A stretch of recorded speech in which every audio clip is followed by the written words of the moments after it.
ARTM এর মতো পেপ্যালে কি করে সেকেন্ডারি মেল অ্যাড করবে আমি আজকে সেটাই তোমাদেরকে দেখাবো।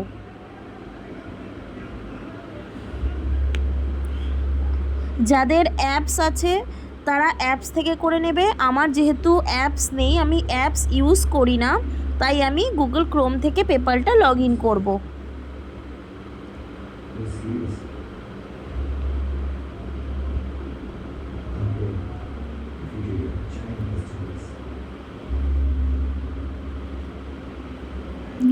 আমার পেপ্যালটা লগ ইন হয়ে গেল।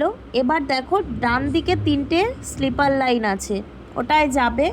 যাওয়ার পরে নিচে দেখো প্রোফাইল সেটিংস বলে লেখা আছে, একটা অ্যাকাউন্ট সেটিংস আছে, একটা প্রোফাইল সেটিংস আছে। প্রোফাইল সেটিংসে যাব।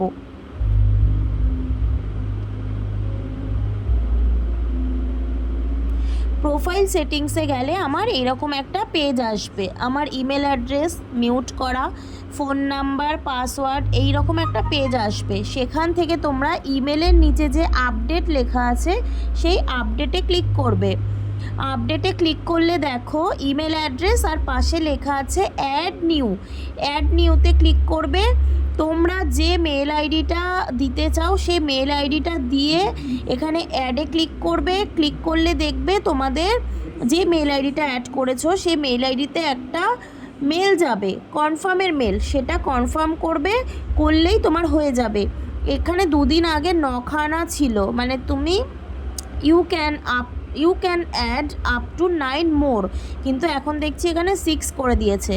তো এইভাবে তোমরা এআরটিএমে যেমন সেকেন্ডারি মেল অ্যাড করতে, পেপ্যালেও এইভাবেই অ্যাড করতে পারবে। মেল আইডি বসিয়ে অ্যাডে ক্লিক করবে, দেখবে তোমার মেলে একটা কনফার্ম মেল যাবে।